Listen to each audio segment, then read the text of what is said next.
Hello, and welcome to Esoterica and Nonsense, a podcast where we discuss myths, legends, folk tales, fairy tales, supernatural phenomenon, and religions from around the world. I am your host, Annabelle, and today we will be discussing Lucifer, known as the bringer of light, and also branded as the devil by the Christian Church. Where did this story come from, and how did it become associated with the devil? We are going to go deep.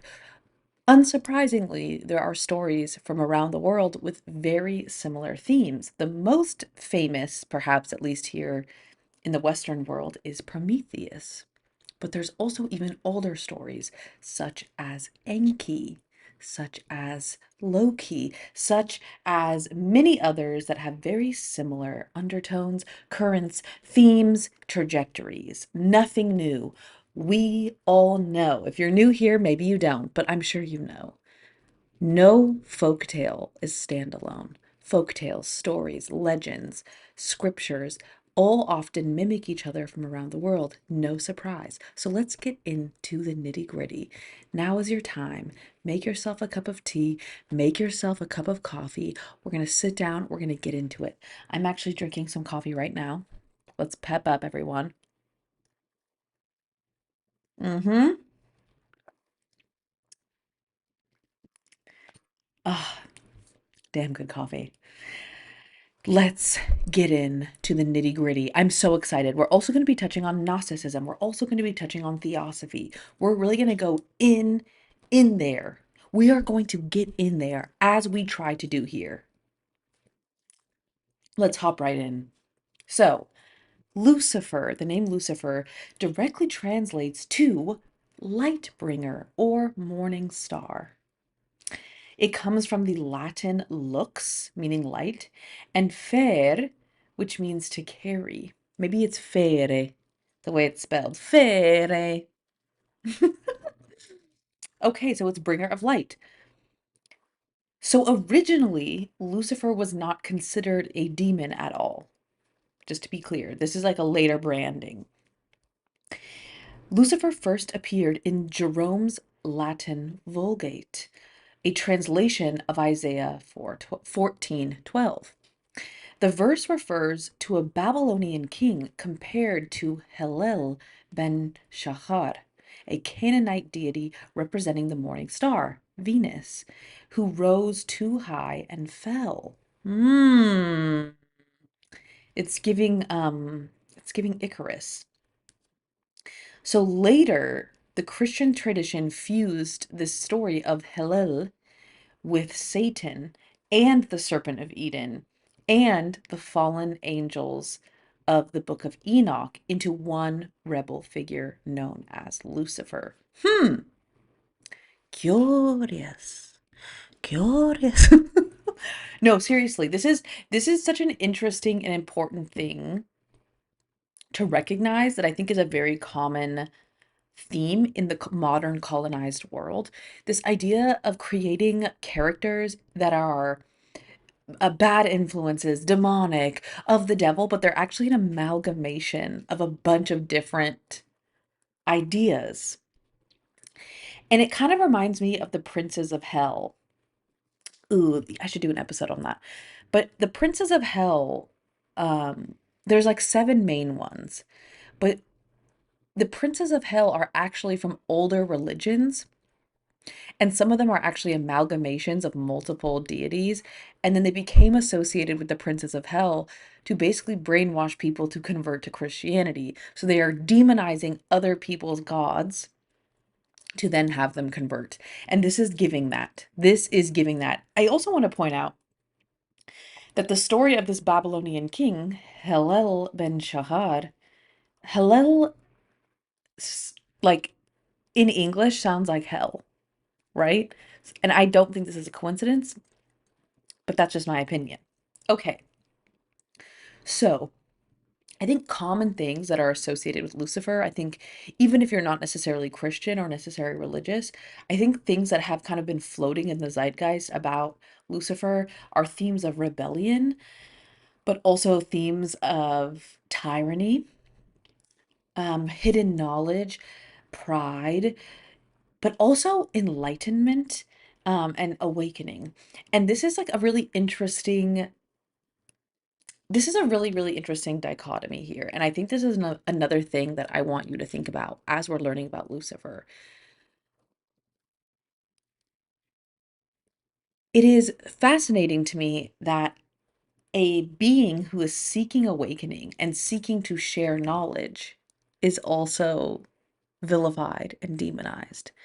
And it does remind me, the fact that they tied Lucifer in with the serpent from the book of Genesis, I find fascinating. And I have touched on this in my serpent episode, but I want to touch on it again because in the book Autobiography of a Yogi, Yogananda is talking to his guru, who is like a Hindu Swami, and he is interpreting the Bible, and he talks about how the Bible is just rebranded Hinduism, which we love. But he talked about that in any story, in any folk tale, if there is an animal, it is always the voice of God. An animal is always an ally, and the animals are always speaking the truth of the gods. Even if there's a trick, even if there's some kind of deception, it's always to teach you a lesson, and they're always coming on behalf of the gods. And so the Swami, his name is Sri Yuktaswar, has the most fascinating interpretation of Genesis and how it was misunderstood eventually by Christians. And he talks about the serpent being a representation of nature and nature calling you to seek wisdom, and this voice in the sky being a personification of one's ego. Fascinating stuff. But anyway, getting back into it, Lucifer, like I mentioned, is most likely considered to be a modernized version of this king of Babylon known as Hillel bin Shahar. And this was in the Canaanite civilization. They believed that the morning star, which is Venus, was trying to ascend to the throne of the high, and it failed. So it basically is this idea of excessive ambition bringing demise. But it's also this symbol of rebellion, not only here on earth but also in the heavens. And this is the story that really became Lucifer's story. And of course, Lucifer's story is about this archangel who is cast from heaven from time trying to take God's place, allegedly. Interestingly, in early Christian practice, they did not associate Lucifer with Satan. As we all know, the Vatican usually is the one who's doing all these hateful decisions. Originally, church fathers gradually merged the idea of the fallen morning star, the serpent from Genesis, rebellious angels, and Satan, like I mentioned. So by the time it was in medieval times, Lucifer was Satan, the serpent was Satan, all rebellion was associated with Satan. And this is very effective mind control. And also important to remember, I think it's important to remember that no matter what you believe, and if you subscribe to a specific religion, it is important to read your scriptures and to think about them and think about different interpretations. One thing that I find disappointing is people often seem to latch onto one interpretation, and it seems silly to me, especially if the interpretation originated in medieval Europe. I don't think we should be doing anything that was popular or widely believed in medieval Europe. If medieval Europeans believed Lucifer was Satan and the serpent was Satan, by default we should assume they're wrong. Right? I know I'm right. You know I'm right. So, before all of this rebranding, Lucifer was considered the bringer of light. He was the illuminator, the teacher of the forbidden arts, and the one who frees humanity from their ignorance. He decides to leave heaven to teach light to humanity. So, let's get into the meat. I'm going to read a little bit of the story. This is a summary, a summary from both passages from Isaiah 14, Ezekiel 28, Revelation 12, and some early Christian interpretations. So we're just gonna tell the little story. Like I said, this is not there. I'm gonna have some direct quotes from the Bible, but I'm also gonna just be telling the story. Okay? I'm prefacing that. Okay? In the quiet before dawn, when Venus hangs low and brilliant over the horizon, the ancients saw a star that rose boldly into the sky, only to fall swiftly back toward the earth. They called it Helel ben Shahar, the shining one, son of the dawn. The prophet Isaiah used this image as a metaphor for a tyrannical Babylonian king who dared to exalt himself beyond his station. He wrote, quote, "How you have fallen from heaven, Hillel, son of the dawn. You said in your heart, I will ascend to the heavens. I will make myself like the Most High. But you are brought down to Sheol, the depths of the pit." So, in this original context, it is not a demon that is Lucifer or Hillel, and it's not the devil. It is a human king who tried to ascend. I also think this is fascinating.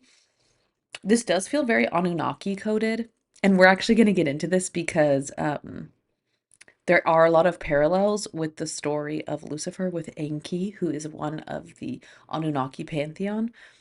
But according to the Mesopotamian and Sumerian history, the Anunnaki, the gods who came from the sky, or some believe as the aliens who came from the sky, appointed some of their own as kings and queens. Some of them would be half human, half Anunnaki, or some of them would be whatever, three quarters Anunnaki, and they would appoint their own as kings and queens.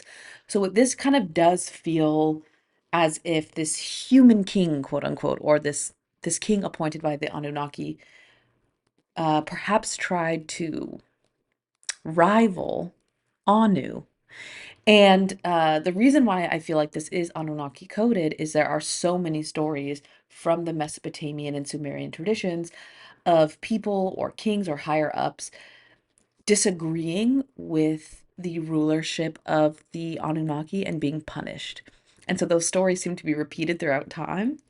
Um, this idea of like not questioning the authority of God, who is a male, a man, an authoritarian man. Like, please, please. I would be so for not questioning God if God was Mother Earth and nature. Like, yeah, don't question her. I'm for that. But if God is an authoritarian man who lives in the sky, fuck off. Go literally go suck a dick. Okay. So, early on, both Jewish and Christian faith began to hear new echoes of this story. So instead of hearing about Hillel, it started morphing into the story of a proud heavenly being, brilliant as the morning star, who rose into rebellion. So this is a distinct change from the original story, who Isaiah mentioned as a human king who tried to ascend into the heavens or ascend somehow into the most high, he says. Now this is turning into a story of already a heavenly being that is trying to ascend and rebel. In the book of Ezekiel, there is a poetic lament for another king, a king known as Tyr or Tyre. It is he is described as a guardian cherub in Eden. Quote, "You are the seal of perfection. You were on the holy mountain of God, till wickedness was found in you, and I expelled you, guardian cherub." End quote. That is so fascinating. This too originally refers to a human ruler, but its heavenly symbolism as a cherub soon merged with Isaiah's fallen morning star. This is so fascinating. A final thread comes from the book of Revelation, which tells of a cosmic battle. Quote, a great dragon, that ancient serpent called the devil and Satan, was hurled down to earth, and his angels with him. This is from Revelation. I also think this particular quote here, this great dragon, the ancient serpent called the devil and Satan, was hurled down to earth and his angels with him. This has a lot of parallels to the story of the jinn. Highly recommend listening to my jinn episode, but there is a very similar creation story of the jinn, and that the jinn came from this ancient order of spiritual beings that basically had a schism, and a group of them were cast away and basically be kind of like lived in their own reality, and they can move between realities, which is why humans can sometimes see them or have experiences with them, but they basically were like demoted realities. They started in a higher reality and then descended. And there seems to be this seems to be a very similar story. And again, these are all slightly different. There's a story of the human king, the story of the heavenly body, and now the story of this schism of a dragon being hurled to earth with his angels. This is fascinating. This obviously laid the groundwork for what is now considered the fall of Satan, and then eventually compiling that with Lucifer and eventually being fused together. So now Lucifer is associated with the morning star who rose too high, a guardian cherub or an angel that was cast from the mountain of God, and a dragon or serpent defeated by Michael. Fascinating. The medieval imagination combined them into one figure, Lucifer, the light bearer who fell. But in the earliest sources, the story is sparse, symbol heavy, and ambiguous because, like I said, these passages I read are very ambiguous and like don't even refer to a specific person or Lucifer. It also doesn't really seem like it was the same person. I also want to point out how I just feel I've always felt skeptical of Lucifer being associated with the devil because why is his name Light Bearer? Like, what? You're telling me the bringer of light is associated with the devil? Like, you're full of shit. You're literally full of shit. Okay, so let's talk about Prometheus a little bit. Prometheus has very similar themes, and in my opinion, because specifically like talking about the Bible here, there's not really a lot of meat about Lucifer. It almost seems as if the church like ran and embellished a lot of details about Lucifer, and I have reason to believe that Prometheus kind of became the rhetoric, the syllabus of which they based Lucifer off of. I do also want to mention that Greece was one of the earlier countries to adopt Christianity and practice it very widely. In the ancient world, Egypt, Ethiopia, and Greece have some of the oldest churches and oldest scriptures. So it does make sense that Prometheus, which is a Greek myth, would maybe aid in the imagination and painting the picture of Lucifer.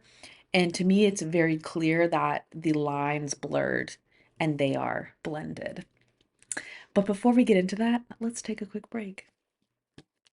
Are you a fan of the podcast and want everyone to know? Well, guess what? We have merch live.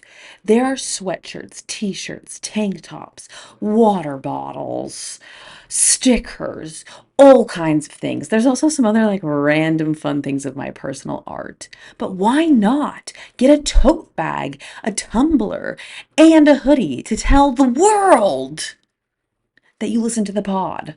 Check it out. There's a link in the description of this video and a link in the description of my podcast and channel. Check me out, babe. All right, boo boo. Let's talk about Prometheus. So, I'm going to tell you a little story. Let's have a little story time. Let's discuss the myth of Prometheus. In the age before humans understood the rhythm of the seasons, and before humans even knew how to create a fire. When the gods and the titans still contested the fate of the world, there lived a titan called Prometheus, whose name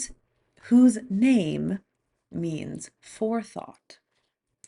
He was cunning and wise, a friend of humankind, a trait rare among the immortals. This all came to a head at the Hesiod, or wait, fucking this up. This all came to a head at the Macone, I'm gonna say Macone because I'm just assuming. I'm gonna say Macone. I feel like I know I'm pronouncing this wrong, but just bear with me. Macone. So at the Macone, a great feast that was held between gods and mortals. At this feast, the Titans would decide how sacrifices would be offered forever after, and Prometheus prepared two portions from an ox. One pile glistened and had fat wrapped around the bones. The other pile had the good meat hidden inside the ox's stomach. He offered Zeus the choice. Zeus chose the shining pile, and then realized too late that he had been tricked, and the best portion of the meat had got to the humans. In a fury, Zeus deprived the mortals of fire. But Prometheus would not allow humanity to freeze in darkness. He ascended to Olympus, stole a glowing ember from the forge of Hephaestus, and he hid it within a hollow fennel stalk, and carried fire back to earth. With fire came the dawn of human civilization, with cooking, tool making, metalworking, light, and civilization. Prometheus lifted humanity out of an age of ignorance, and Zeus saw this and was enraged. It was a direct threat to his authority. Prometheus was seized and bound in unbreakable chains, and he was fastened to a pillar. Every day, an eagle, which was Zeus's own bird, descended to tear out Prometheus's liver. Each night, the organ grew back, and each day the eagle would return and eat the liver once again. Thus, Prometheus suffered endlessly. Zeus also punished humanity by creating Pandora, the first woman crafted by the gods, bearing a jar that would release sorrow into the world.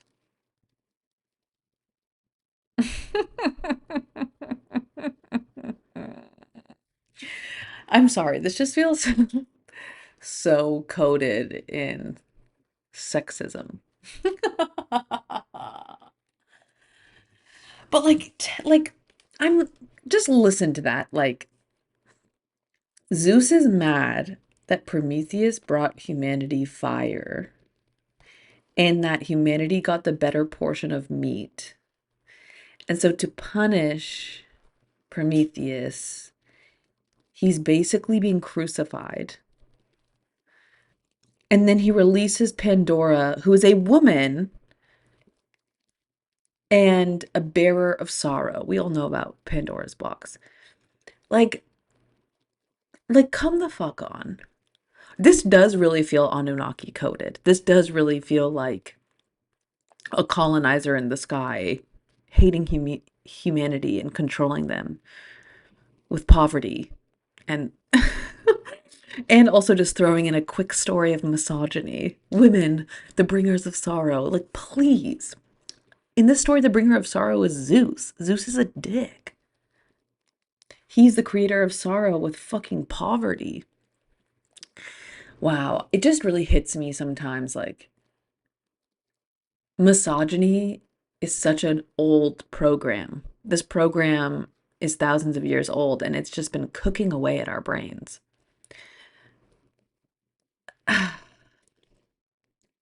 Oh my God. Okay.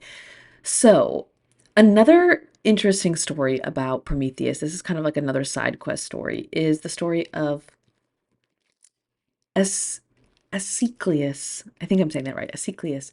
In this tragedy, Prometheus speaks from a rock itself, and he proclaims, I have saved humanity. though they knew not their own helplessness. He lists the arts that he had given mortals: numbers, writing, astronomy, navigation, medicine, metalwork, prophecy, the harnessing of animals, the building of ships.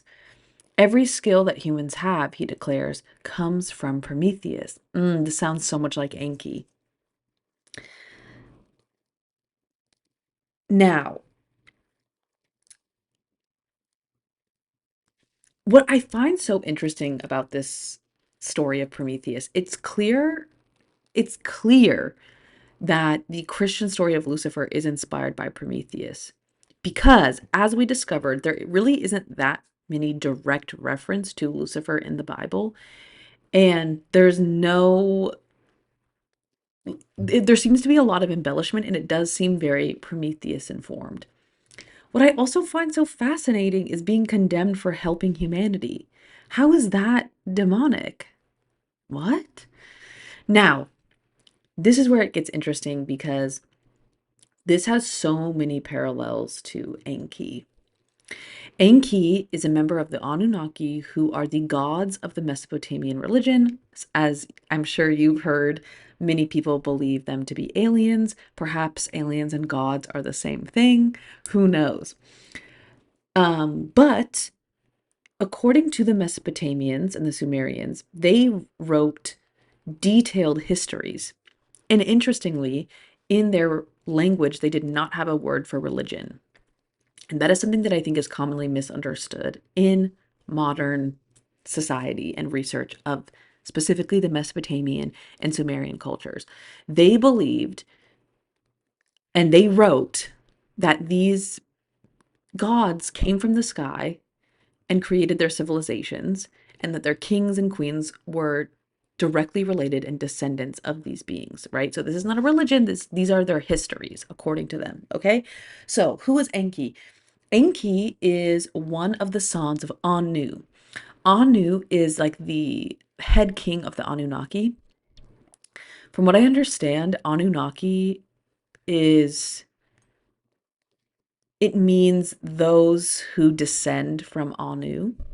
So Anu, who is the main king, is basically like the leader of this whole bloodline. Interestingly, I don't know if you guys have seen this video, it's like pretty viral, but there's this really interesting video I saw um of like a podcast in Brazil, and these bros were interviewing um native people from the Amazon, and they were asking them about aliens, and they were like, "Yeah, what's an alien?" Like they had never heard the word alien before.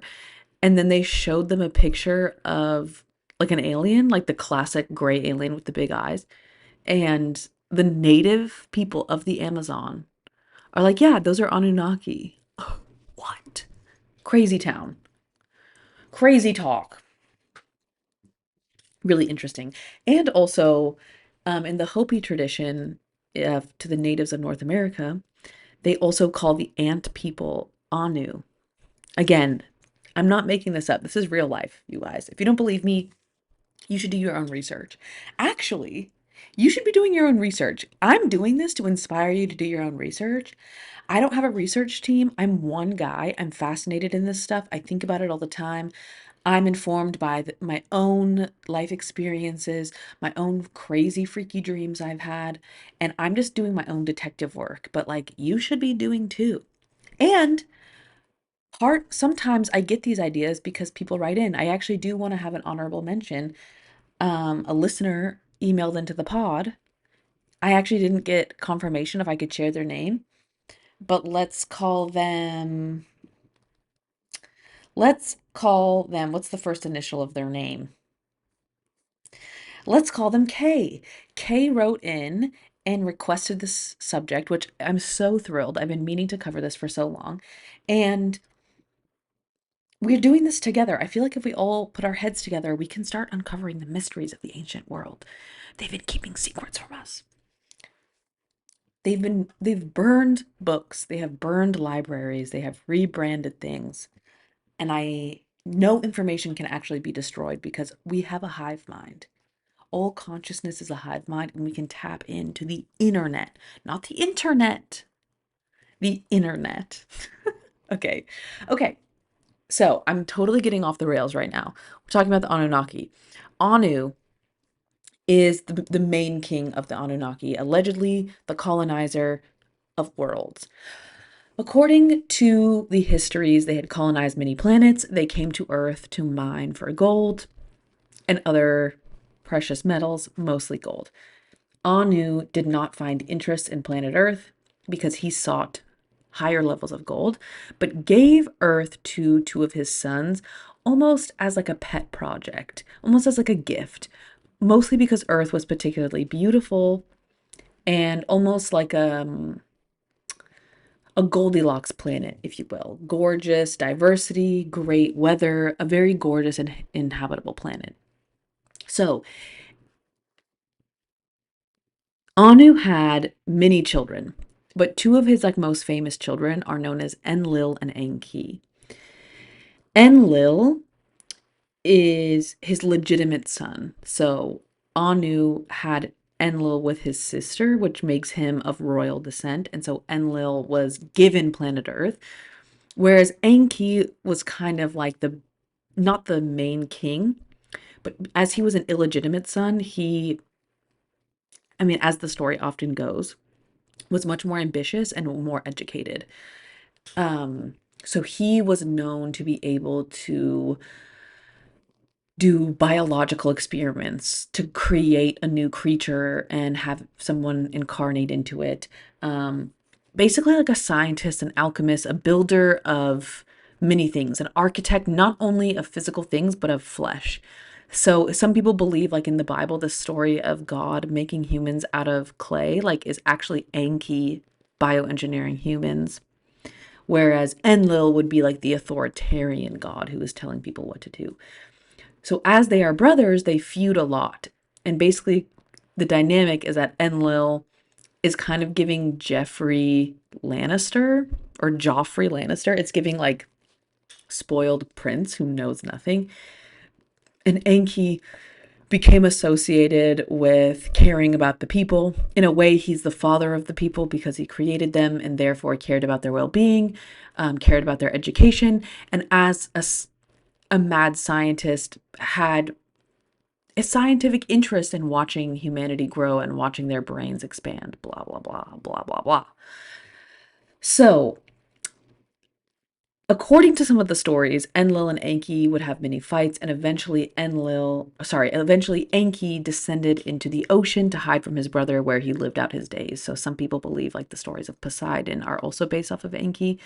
And interestingly, the Capricorn symbol, like the mermaid goat, is based off of Enki, allegedly. So Enki now is associated with water, with magic, alchemy, knowledge, and just craftsmanship in general, but also as a protector of humanity. He's known as a rebel and a defier of the highest gods, aka Enlil, his brother. And he's known to repeatedly go against his brother's wishes to save humans.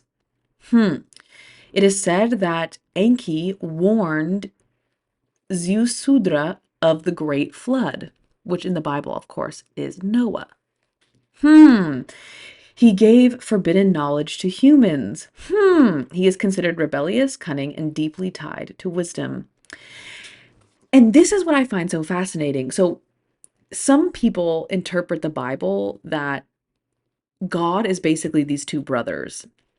So, if like God is relinquishing punishment or genocide or like killing people, that would be Enlil because he's like a tyrannical king. Whereas Enki is the God that is doing merciful things like giving them light, telling them to eat from the apple of knowledge, warning them of the great flood and building an ark. So this is a really interesting hot take that like perhaps the Bible is an amalgamation of two alien brothers or gods who are always fighting with each other and have different interests for humanity. Fascinating. I could talk about the Anunnaki all day. I will say I have been meaning to do an episode on the Anunnaki. There's just so much to cover that I just don't like know how to structure it. I feel like it could be 20 hours long. I don't, do you want to hear that? A 20-hour, like that's crazy. Write in. Let me know if you are interested. Another fascinating parallel, though, that I do really want to mention is the story of Quetzalcoatl. Quetzalcoatl is a Mesoamerican god known as the feathered serpent, and I feel like I have mentioned him quite a few times throughout the process of this podcast, but Quetzalcoatl is considered to be the giver of knowledge. And he is attributed with many things and many powers, but there is stories of Quetzalcoatl bringing corn or maize to humans. So that would make him the sustainer of civilization. He is associated with wind, with knowledge, calendars, and creation. He's also known to defy other gods to uplift humanity. He is symbolized as a serpent and associated with knowledge. The serpent parallels a lot of Lucifer's depictions as a serpent. I also want to mention too that it does kind of remind me of the Capricorn symbol, this like mermaid goat. You know, Quetzalcoatl is half serpent, half bird. It's there's parallels here. Interestingly, in some myths, there are stories of Quetzalcoatl being exiled, um, which, I mean, it's matching up. Another honorable mention is Odin. Odin is not considered a rebel against the gods, but against the boundaries of reality. He hung on the world tree for 9 days in the pursuit of runes, which was hidden knowledge. He also stole the mead of poetry from the giants, and he was considered a seeker of forbidden insight. Also, I want to bring up the Watchers and the fallen angels from the book of Enoch. A group of angels who descended to Earth and taught humans magic, astrology, metallurgy, cosmetics, healing, and warfare. Oh, and I should mention the Book of Enoch is one of the deleted books of the Bible. The Book of Enoch is part of the Dead Sea Scrolls. It is part of the ancient original canons of the Bible, and the Vatican eventually erased the Book of Enoch. So this is where these fallen angels or watchers are mentioned. So the watchers are considered to be a transgression because they revealed secrets not meant for humanity. Their leader, Azazel, who is considered one of the princes of hell, is one of the closest pre-Luciferian figures. Azazel taught forbidden knowledge, and he was punished by being bound eternally. It also kind of reminds me of the Prometheus story, right? Like being bound to a pillar. And this again, like this is so similar, being punished for sharing too much with humanity. Another story that I found really interesting, and again, I'm just touching on some of these because there's just we could talk about this forever. If you know of your own stories, please write in. There's also a Slavic deity known as Satanel, which again like has Satan in the title. And this is a pre-Christianized figure who represented pride, rebellion, and heavenly war. Satanel was a cosmic rival with the highest god, and originally was a high-ranking angel who eventually fell. Literally, is that not the story of Prometheus / Lucifer? There's also the story of Maui, who is a myth from the Polynesian islands, and I think a better way to say that is the islands of Samoa, right? I mean, a lot of us will say Polynesian, but technically it is a colonizer word. I mean, I'm gonna look it up.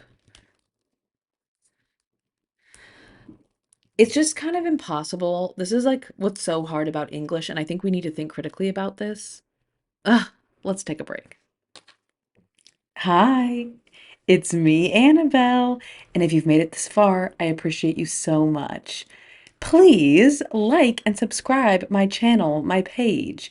I have so many kinds of content and I'm working on new kinds. You may be listening to me just through my podcast or through YouTube. You should check out my YouTube if you're not watching or listening to me there. I have meditation videos. I have yoga videos coming soon. I have my full length podcast. I'm doing short episodes. I'm doing shorts, and soon I'm going to be having listener episodes. So, like, subscribe. Thanks, babe. Love you. Okay, collecting my thoughts. I really could go on rants about colonization forever, but sometimes it feels impossible, but we can do it. But I do really think that as English speakers, we do need to think seriously about decolonizing our language because you can't fully decolonize your mind if your language is colonized. So, why am I saying that? Because even the word Polynesia is a made up word. The people of the Polynesian Islands, they're in their language and their tradition, Polynesia was not a fucking thing. So I'm trying to look up the ancient word. Hello. Hello, hello. Okay, and that was my thinking song. Don't mind me. Don't mind me. So, it seems like the area that is considered Polynesia is literally a giant triangle within the Pacific, and I didn't realize that it also considered there's like so much territory.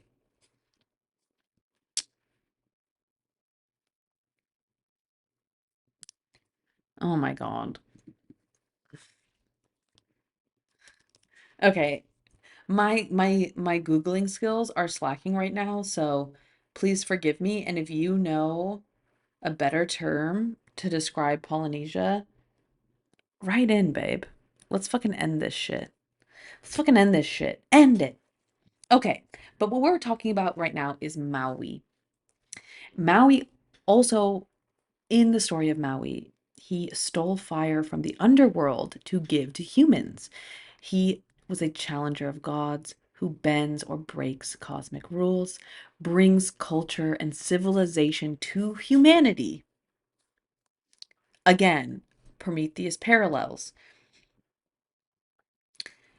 So, those were a lot of honorable mentions. Mostly, I really want to illustrate the point that there's many more stories with similar backbones, with similar trajectories, and again, humanity as a whole is a hive mind. And I think sometimes we get so trapped in like what's real, what's not real, like what really happened. And I think this is just my opinion, but I think a better way to look at art, to look at religion, to look at beliefs, to look at history is that everything is not as real as we think it is. And what I mean by that is that we are spiritual beings and physical beings, and there's a spectrum in between. So, regardless if things are like tangibly real physically, or if they are spiritually real, or just real in our own minds, they still hold a gravity. And if similar stories are being told around the world, whether they're actually like a real physical history or just an allegory for something deeper, something is coming to the surface subconsciously. These stories mean something. They really are about something deeper. And in my opinion, I'm not surprised that in a time of war, in a time where literally for thousands of years we have not been able to be peaceful. We are murdering each other. We are colonizing each other. We are enslaving each other. We are committing acts of sexual violence against children. There's so much horrific things happening on Earth. And I'm not surprised that a modern understanding of a light bringer is associated with demonic activities. Those seem to go hand in hand. Am I right? I know I'm right. Okay. So now I do really want to start talking about Gnosticism because this is kind of tying into like what I've been saying all along. it's so interesting to me that now, without a lot of thought, Lucifer is just associated with demonic activities and associated with Satan. Um, but Gnosticism has a completely different take. And Gnosticism became a very popular movement in the ancient world. The word Gnosticism comes from the word gnosis in Greek, which means knowledge. And this became almost like a Christian philosophy that for a long time remained secret because they wanted to avoid persecution from the Catholic Church. But their interpretation of the Bible is very different.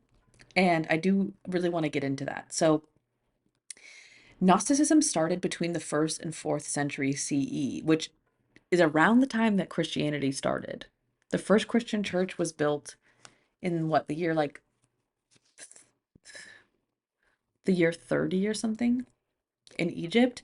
So the first between the 1st and 4th century CE is when Christianity like really started to take root. So Gnosticism is OG. I'm just throwing that out there. This is OG. The idea of Gnosticism is the search for hidden knowledge, which in Greek is gnosis. It is the exploration of dualism, the idea of spirit being good and matter being a trappings for flaws. It was the examination of divinity and salvation through awakening, not through obedience. This is critical. So, the key beliefs of Gnostic myths is that the true God is unknowable. It's an infinite source that is unnameable and intangible, which I would have to agree. A flawed lesser being known as the demiurge was created and therefore and then eventually created the material world. They often consider this, they call this being Yaldabaoth. The demiurge believes that he is God. However, he is ignorant, jealous, and authoritarian. Period. Humanity contains divine light stolen from the higher realms, and it is the duty of each individual to awaken their own inner light, and that is how one escapes the world of the demiurge, this tyrannical demigod. I'm not going to lie, I find this very compelling. In the Gnostic tradition, this reframes the Old Testament God not as the highest deity, but as an idea that ripples into a later Luciferian interpretation. So basically, according to the Gnostic belief, is that the God in the Bible is a false God. God in the Bible is a being who believes he is God and believes he is the highest being, but is in fact a tyrannical, flawed individual who is creating suffering and pain. And that the truest God is a much greater being that transcends time and space and transcends individuality. And I think they're kind of eating with this. This is compelling to me, babe. They're swaying me. I you know what? I have to like this is kind of bringing back memories because when I was in high school, I got really into mushrooms and I was smoking a bunch of weed. And I started skipping a lot of school and like just reading a bunch of fucking books. I would like go to bookstores and just like go through the metaphysics section. And I have no idea how I discovered Gnosticism, but I like read about it in some book and I like, yeah, I was just like, I would go to the cemetery and get super baked and like read about Gnosticism. And I swear none of it stuck, but I was like, I remember being like, yeah, like putting all the pieces together, like I'm really getting it. Like I'm gonna like I was on a quest for knowledge, dude. I was on a quest for fire. Did you guys ever do that? Did you ever go through that phase in high school where you just skip school and go to the cemetery and get super baked and read about ancient religion? That's what I did with my life. And now I'm a fucking bro with a podcast. Who have I become? I wish we could time travel because I'd love to interview my high school self. I'm sure she would have so many fun hot takes. I wish I could get into her mind. All of those deep thoughts I was thinking are just gone. I was just so fucking baked, dude, but I know I was thinking deep things. Okay. So, according to Gnosticism, they believed that the serpent in the book of Genesis was a messenger of the true God that brought wisdom to humanity. Fascinating. It reminds me of Sri Yukteswar's hot take. Hmm. Also, eating from the tree of knowledge awakened Adam and Eve from their ignorance, which was a gift. And it was the demiurge, this false god, that forbade this and wanted to keep humanity enslaved. So fascinating. Another thing I also want to mention is like how much I didn't know this really until I like went to India. So much of Indian culture, and again, even this term India is so broad because they never considered themselves India until they were colonized by the British. They were a bunch of smaller kingdoms. But let's just say India to keep this point succinct. So much of Indian culture had been erased, even just in the mere 100 years that the British were there. And so much of their culture was through oral tradition. But when I was traveling through India, it was so interesting to me that everyone was, it was like common knowledge there that all religion and all belief was just Hinduism that the rest of the world was copying and didn't understand it came from India. But what is fascinating is like we love to attribute Greeks as like the greatest thinkers in the world, the creators of math and the creators of philosophy, and they truly aren't. These ideas, advanced math, advanced philosophy, all of this was being practiced in Mesopotamia, Sumeria, India, hundreds, thousands of years before. And that's something I was like really charmed by as a foreigner, like just talking to people. And they would just be like, didn't you know? Like, oh, yes, like Christians are Hindu. I guess not everyone would say that about Christianity, but a lot of people, especially highly religious people, were always tying everything back to Hinduism. It's kind of like that in My Big Fat Greek Wedding when Tula's dad is like, say any word, and I will tell you that it's Greek. And like that's what I experienced when I was in India. So many people were just waiting for any spiritual belief and they would just tie it back to Hinduism. And honestly, like they sold me. Okay, so anyway, back to Gnosticism.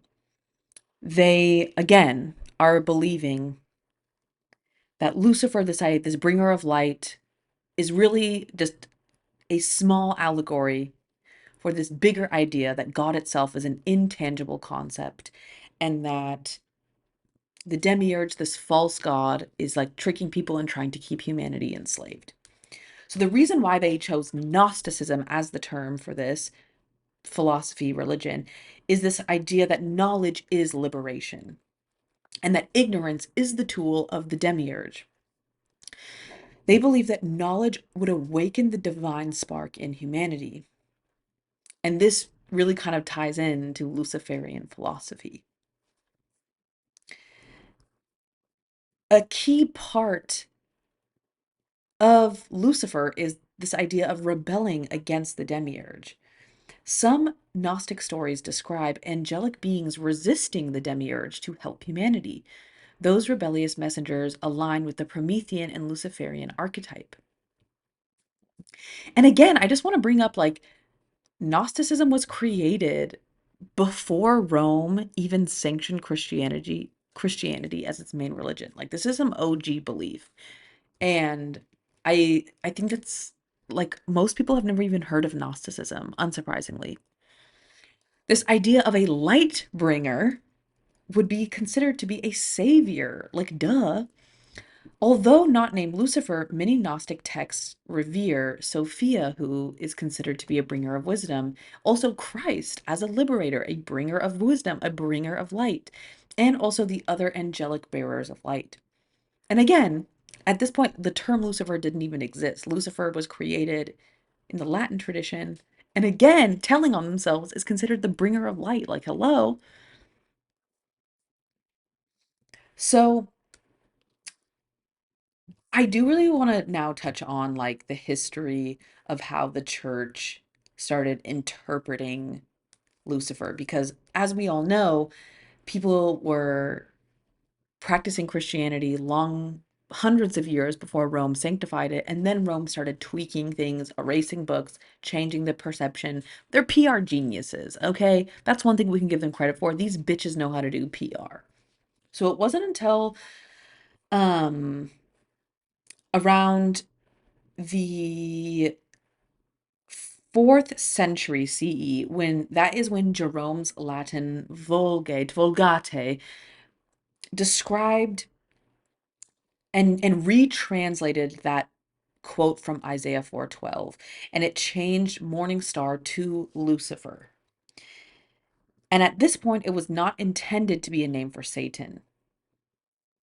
This was still considered to be the planet Venus as a light bringer and its like quest to ascend higher, blah, blah, blah. So eventually, in the 4th and 6th century, church fathers began linking Isaiah 14 and Ezekiel 28. So this is the story of like the morning star trying to rise and that the fall of that cherub. Remember those like two texts I read earlier? Around this time between the 4th and 6th century is when they started compiling those as the same entity. And they connected them to that Revelation quote about the dragon that was cast from heaven with its fallen angels. And so that's when these stories that were once separate became to merge into one entity. This entity that was a proud angel, a rebellious angel who tried to take the seat of God and was cast out of heaven and became this dark entity, the story of Satan. And this was the first time that Lucifer became a name for Satan, which is now still taught to this day. And then, of course, the Middle Ages rolled around between the 6th and 13th century. And this is when, that fusion really became synonymous.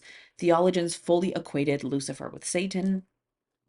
There was books written such as the Vita Adam et Ave, the life of Adam and Eve.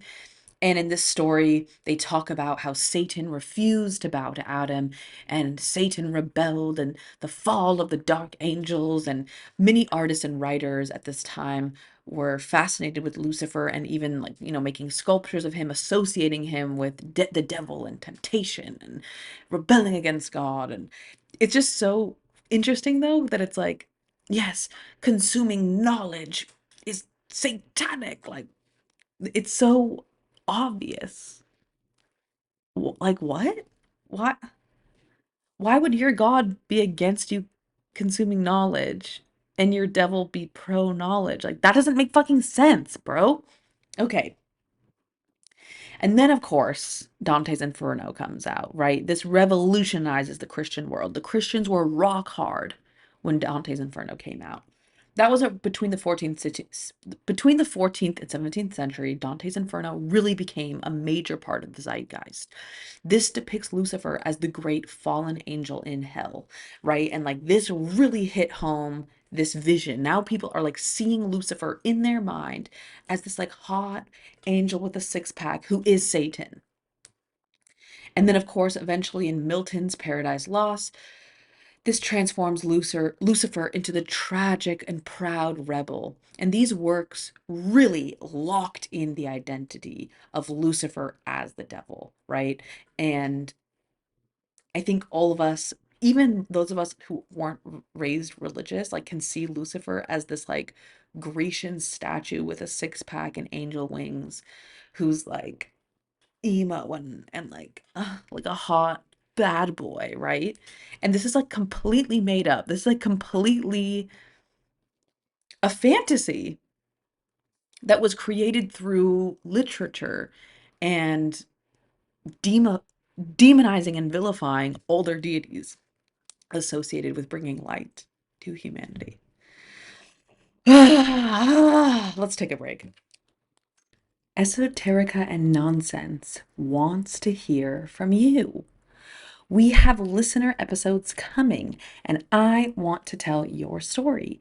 Maybe you've had a really freaky dream. Maybe you had some crazy religious experience. Maybe you grew up in a cult. Maybe you actually just have some random stories that your grandma used to tell you growing up. Maybe you just want to share something random with me. The floodgates are open. Please email in your story at esotericaandnonsense@gmail.com. Any story that comes to your mind, I want to hear it, even if you just want to say hi. We love that. We are all for it.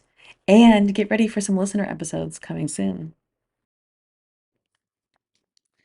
Goodness gracious me, oh my. So, as time goes on, now we're in the 19th and 20th century, theosophy becomes a very popular and underground subculture. Now, if you don't know, theosophy became a, in my opinion, like a child of the alchemical movement, which was popularized during the Renaissance. Theosophy kind of became a resurgence of Gnosticism and philosophical study on all theological things. It is said from the research I've done that the theosophy community is the community that eventually infiltrated the Freemasons because they needed a cover. Theosophy became illegal, and so they needed a way to practice without being discovered. And so they infiltrated the Freemasons as a way to have meetings in large groups that weren't associated with religion. Of course, as we all know, most likely the Freemasons are up to some weird shit. Uh, so they've gone kind of left, and I don't really know how much of like how true they are to being true Gnostics, but basically around this time in the 19th, 20th century, Blavatsky and occultists reinterpreted Lucifer as a misunderstood light bringer, a Promethean figure, and a symbol of enlightenment. They started separating Lucifer from the medieval satanic identity, which again, I think is pretty obvious. But from what I understand, from the research I've done, the issue with the theosophy movement is that because it was being practiced underground and practiced by very powerful and well-connected people, they still preferred keeping regular people in ignorance so they could profit from them. So I have heard theories that the founding fathers of the United States were practicing theosophy, and it was illegal under the British Crown and under all Christian rule. And part of why they wanted to secede from Europe was so that they could practice theosophy. And then, allegedly, once they won their freedom, they decided it was still better to practice privately so they could keep regular people in ignorance and then they could profit from them privately. That's the theories I've heard. Who knows? I don't know. This is alleged. Don't come for me, Freemasons. Don't come for me, Illuminati. But of course, as most of us know, most mainstream and modern churches still fully believe that Lucifer is Satan and a fallen angel, a tyrant and a rebel of the God, which is not tolerated and in fact evil. Interestingly, though, it is important to note that some biblical scholars note that the ancient texts never originally refer to Satan, and that Lucifer also is a newer term. This all comes from a term morning star, which was allegedly the name of a king, a human king. Hmm. The devil entity evolved across centuries, and biblical scholars do admit this, okay? Like, this is just a reminder. Like, this started with the story of a king that does feel like it's being borrowed from these other myths that then snowballed into becoming a angel and then into being Satan. You know what I'm saying? So, I really do think that all of us, like, this is my dream for humanity. All of us should just be thinking about everything Like everything that you experience, like think about it. Like, where did this come from? Why is it that we associate pink with girls and blue with boys? I mean, that's a whole other tangent. I could get into that. But I'm just using this for an argument's sake. I want us to question more, not necessarily antagonize, but like, why do we believe these things, you know? And I think the Bible is just kind of like this endless treasure trove of like ideas and beliefs that are interpreted a certain way and then create mindsets for hundreds of years, sometimes thousands of years. And I do find that to be sociologically and anthropologically fascinating, but also kind of alarming because as someone who was raised in the United States, and I was not raised Christian, I am surprised how many Christian ideals were subliminally taught to me just by being raised in that society. Um, like, I think I went to church as a kid maybe 3 times, maybe 5 times total, and I, like, didn't even pay attention, and why did I know, though, that Lucifer was Satan? You know what I mean? Like, it's so interesting to me that those things were seeping in even though my parents never talked about it, my school never talked about it, and yet, like, these things are just floating around and, like, other Christian ideals that I think are just ingrained into the culture of the United States, and I think it's really important for us to think about these things and to also do more research in the culture and the context of the ancient texts. Because as we all know, I'm going to die on this sword, but the Bible was not originally written in English, obviously. It wasn't originally written in Latin. The oldest scriptures of the Torah were written in Aramaic, and then the New Testament, there's multiple versions, but some of the oldest versions of the New Testament were written in a dialect of ancient Greek, Ethiopian, and Egyptian. Coptic Egyptian, I should say. And so, how much nuance are we missing from not being able to understand not only specific words, but the cultural context of certain words? How much nuance are we missing from not understanding certain customs? For example, one of my friends for a while joined a Christian cult and then eventually they kicked her out because she started doing too much research, but she became fascinated with the scriptures. And so she started researching about the culture in the Levant, the culture in the ancient world around the Mediterranean. And she was telling me a really interesting interpretation of turning the other cheek. I there is like a part of the Bible where Jesus is giving a sermon and he's talking about if somebody slaps you across the face that you turn the other cheek, right? I think a lot of us like heard that growing up. And growing up, when we heard it, it was kind of taught to us that turning the other cheek means like don't engage in violence. So like let them hit you again because violence is bad. That's kind of the interpretation. But my friend was telling me that the interpretation is slightly different than just not engaging in violence.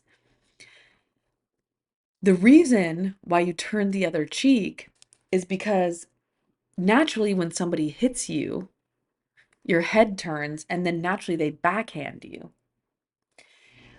Because in the ancient world, and still in many cultures in the world, they did not use toilet paper. So they would wipe their ass with their left hand. You would eat with your right hand and you would wipe with your left hand.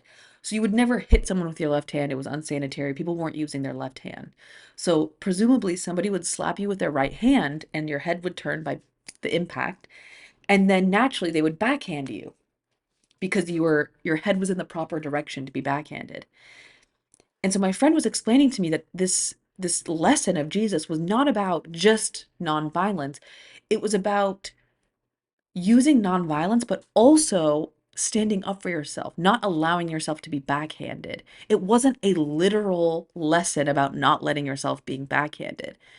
It was an allegory for not engaging in violence, not retaliating in violence, but also placing yourself with your head high, placing yourself with self respect to not be putting yourself in a position to be backhanded because being backhanded was like the ultimate fuck you. It was more disrespectful to backhand someone than to hit them with the front of their hand, right? It's an allegory. You fucking dumb bitch. Anyway, I get very passionate talking about the Bible. I sometimes find myself very frustrated that there seems to be so many people who claim to be adamant believers and don't really do any research or know what the fuck the scriptures are saying. Hello. I also want to mention that the Bible specifically really talks a lot about nonviolence and respect for others. And I think that is a really important lesson that we can all be reminded and remember. Thank you so much for listening in on the podcast. I'm so passionate. I'm so hyped up. I appreciate you so much for listening. Please check out my merch site. It really helps. I'm a small creator. If you want to like or subscribe, if you want to join my Patreon, everything helps. I do this for the passion of the game. My dream is to turn this into my full-time job. That's what I'm putting out into the universe. I'm just a guy who likes to research things, but it means the world to me that you listen. I appreciate you. We need more kind human beings on planet Earth who care and want to have fun. And that's you. I know it's you. If you listen to the end, that's you. I hope you have the most beautiful day. I hope you have the most beautiful week. I hope that you are taking such good care of yourself. You deserve it. And I'll catch you next time.